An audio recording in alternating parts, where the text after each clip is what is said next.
আল্লাহ পাক রব্বুল আলামিন কোরআনে কারীমের মধ্যে বলতেছেন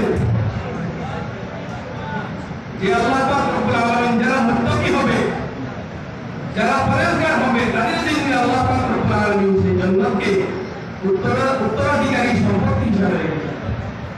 যেভাবে একজন মানুষ মারা গেলে তার সন্তানরা কেউ বলতে হয় না তার সম্পত্তির মালিক হতে হলে, একজন মুত্তাকি যদি মারা যায় তাহলে সঙ্গে সঙ্গে আল্লাহ পাক বলছেন একজন মুত্তাকির জন্য আমি জান্নাতকে অবধারিত করে রেখেছি।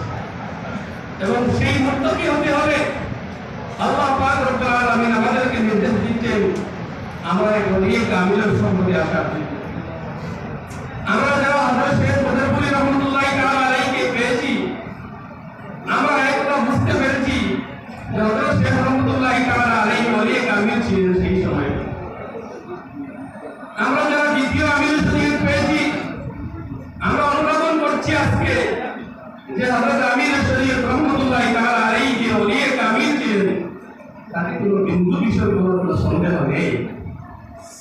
এবং আজকে হযরত আমিরুল শরীয়ত দামাত বরকাতুহু তিনিও যে ওলিয়ে কামিল কোরআন এবং হাদিসের ভাষায় তাতেও কোনো সন্দেহ নেই।